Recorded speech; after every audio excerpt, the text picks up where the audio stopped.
Cześć. Film, który oglądasz, jest nieco inny od reszty materiałów na moim kanale.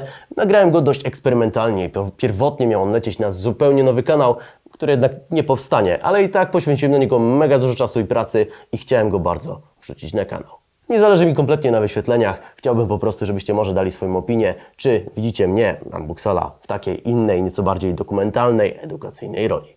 No i ogólnie, jak mi poszło jako prezenter. Nie jest to film sponsorowany, miałem po prostu znajomego, który umożliwił mi wizytę w takiej fabryce i chciałem spróbować. A wszystko zostało oczywiście nagrane jeszcze przed epidemią koronawirusa w Polsce. Może akurat komuś mieli czas na kwarantannie. Miłego oglądania.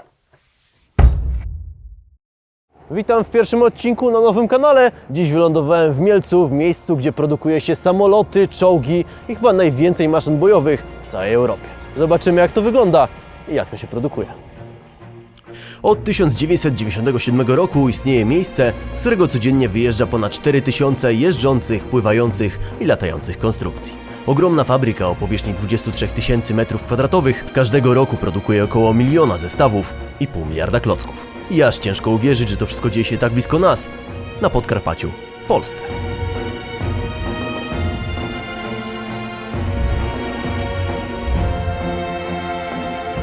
Sprawdźmy, jak wygląda to w środku. No i po chwili jesteśmy już w środku. Jak widać, bije w nas wielkie słoneczne klockowe logo Kobi, jak i również możemy spotkać wielkiego pingwina z Madagaskaru, również z klocków. No i możemy spotkać również... Cześć Paweł. Cześć. Jestem Artur Machlowski, jestem brand managerem w firmie Kobi i mam przyjemność Was oprowadzić dzisiaj po naszym zakładzie produkcyjnym. Zobaczmy, jak to wygląda. Jesteśmy w fabryce i tam mamy naprawdę bardzo dużo klocków, natomiast pójdziemy na sam początek do działu projektowego, gdzie to wszystko powstaje od samego początku. Ale mam nadzieję, że jakieś maszyny jeszcze dzisiaj zobaczymy, bo jestem ciekaw. Zobaczymy niejedną maszynę. Nawet przy takiej ilości klocków nie są one produkowane masowo. Tutaj każdy klocek musi znać swoje miejsce w odpowiednim zestawie, a każdy model przed wprowadzeniem do produkcji musi zostać starannie zaprojektowany. To zadanie dla 8 wyspecjalizowanych projektantów. Jesteśmy w dziale projektowym, zapraszam.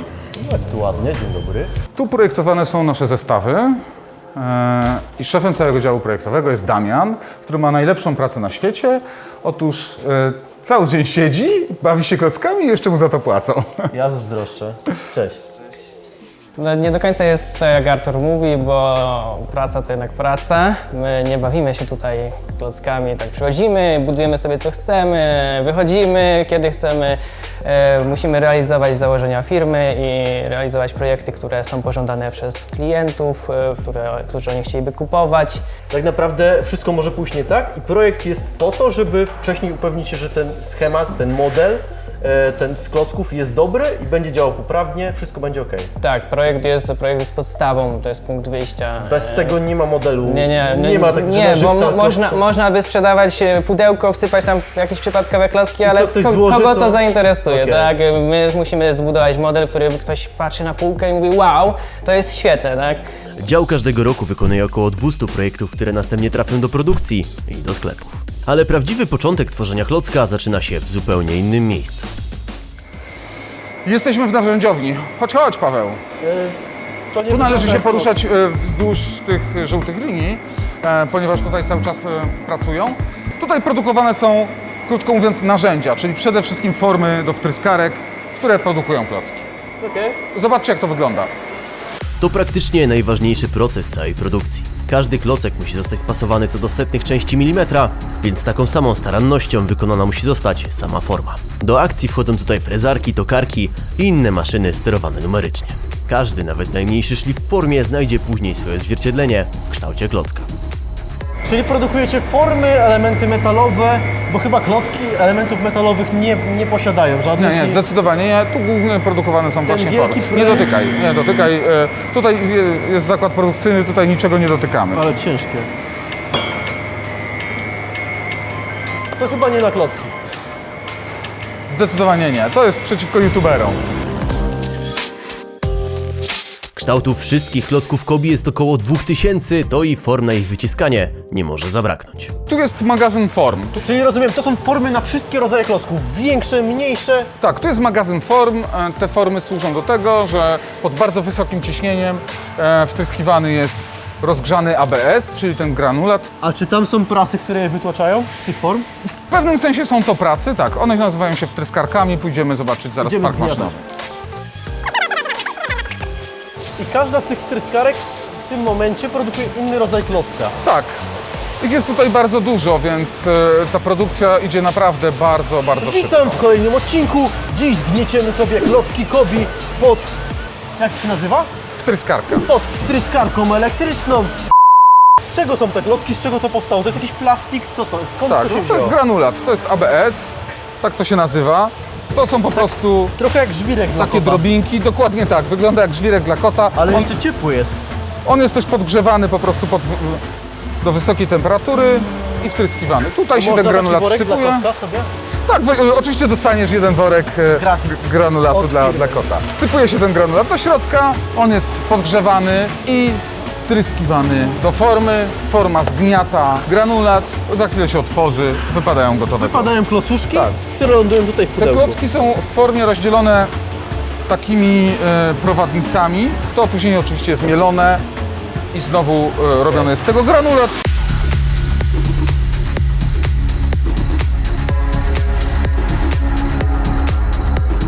ABS, czyli termopolimer akrylonitrylo-butadienostyrenowy, nabiera elastyczności już w 200 stopniach. Pozwala to na jego dowolne formowanie i ponowny użytek. Tutejsze wtryskarki nie mają łatwo. Najlepsze z nich wytłaczają nawet do 150 elementów na minutę. A żeby zachować ciągłość produkcji, 50 z tych maszyn stale wyrabia nowe elementy. Jednego dnia potrafią wytłoczyć nawet do kilku milionów nowych klocków. Idziemy teraz do działu, gdzie nakładane są nadruki na klocki. Tak wygląda maszyna, na której nakładane są nadruki na klocki. Czyli to tak naprawdę jest drukarka do klocków. Na tym się dosłownie drukuje na klockach. Nakłada tusz. Dokładnie na tym to poszczególne polega. kolory. Stempel jest moczony w farbie i po prostu nakłada automatycznie na klocek nadruk. Najpierw nakładany jest biały kolor, a następnie czarny. Biały i czarny. I tak powstaje nalepka. Nie, to nie jest nalepka. Dobrze, tak powstaje nadruk z krzyżem niemieckim. Tak. A powiedz mi, Arturze, co by się stało, jakbym tam włożył palec pod ten stempel? Czy możemy spróbować? Jak stracisz palec, to nic takiego się nie stanie. Będziesz sobie zawsze mógł dłubać jeszcze w nosie jednym z 9, które ci zostały. Klocki są już wyprodukowane i teraz je po prostu trzeba zapakować do woreczków. Robią to oczywiście odpowiednie maszyny według odpowiedniego schematu i programu, który jest przygotowany. Zaraz zobaczycie, jak te maszyny są. Dobrze, a jakbym chciał na wagę kupić klocki, jest taka możliwość? Jest to Tak możliwe. hurtem, tak do ręki i tak kubeczek klocków. Jest to możliwe, ale w ilościach naprawdę dużych. Oczywiście wprowadzimy także sprzedaż tak zwaną B2B, czyli dla klientów biznesowych. Zamawiam ciężarówkę klocków Kobi dla siebie.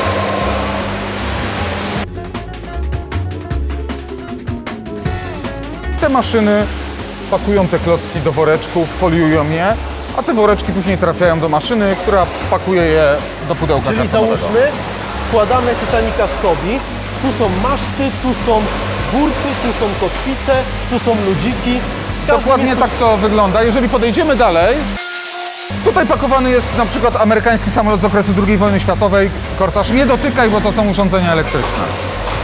Czyli ta maszyna, tak drga, ona sama sobie wybiera określoną ilość klocków i pakują do woreczków. Nie sama, dlatego że ona wcześniej została zaprogramowana. W związku z tym ona w odpowiedniej ilości przykłada odpowiednią liczbę klocków. Tu nie ma miejsca na pomyłki. Największe modele zawierają nawet do 3000 klocków, dlatego ręczne pakowanie nie wchodzi tutaj w grę. A produktem końcowym maszyny sortującej jest jeden z kilku woreczków, który trafi do zestawu. A jakbym teraz włożył o jeden klocek Lepiej żebyś nie wkładał, dlatego że wtedy może się to skończyć tak, że będziesz Counter Strike'a grał tylko lewą ręką. Czyli ta folia sama jest wybierana, sama jest, ta maszyna wszystko sama pakuje, to ląduje na taśmę, a jakaś kontrola jakości, coś w tym stylu. Tu jest maszyna, która kontroluje finalnie każdy z zestawów, każdy z woreczków. Jeżeli woreczek waży za mało lub za dużo, to ta bardzo czuła waga, która kontroluje wagę każdego woreczka, wykrywa, że dany worek waży za dużo lub za mało, bo na przykład klocek jest uszkodzony, albo jest za dużo klocków, albo za mało. To są te nieudane, złe klocki, które się do niczego nie nadają. To są bardzo Mogę dobre sobie je klocki. zabrać? To są bardzo dobre klocki. To już wiemy dlaczego. Są dwie figurki. Po prostu maszyna przez pomyłkę dorzuciła dwie figurki. Coś jakoś. Gratisów nie ma, jest tyle, ile powinno być. Tak, Czyli jak to postawię, ten niezgodny woreczek, powinno Tak. go odstrzelić z powrotem. możesz go położyć.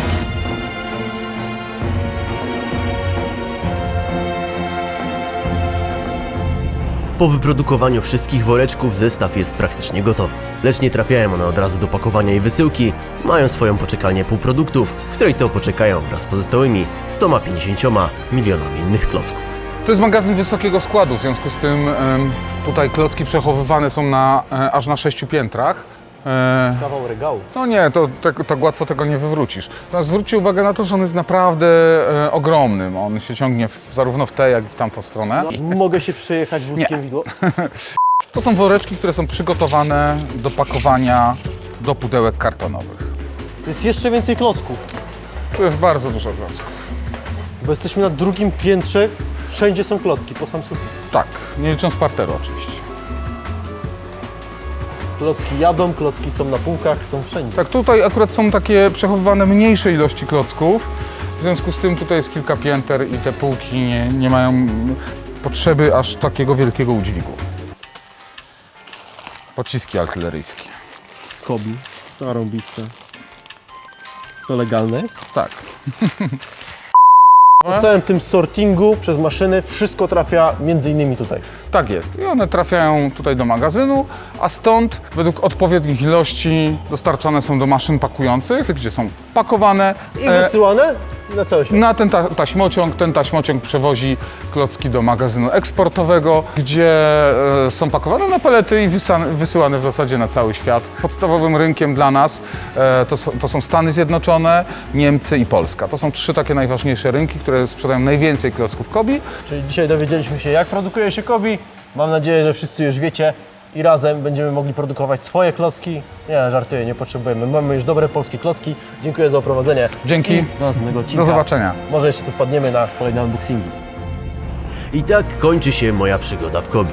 Tylko dziś fabryka wyda na świat kolejne 4000 klockowych zestawów, skąd trafią do całej Polski, Niemiec, Ameryki, Malezji, Tajlandii czy Pakistanu. Dawajcie znać, czy materiał Wam się podobał i dokąd odbyć kolejną podróż, jak i również z góry dziękuję za ocenę i subskrypcję. Do zobaczenia.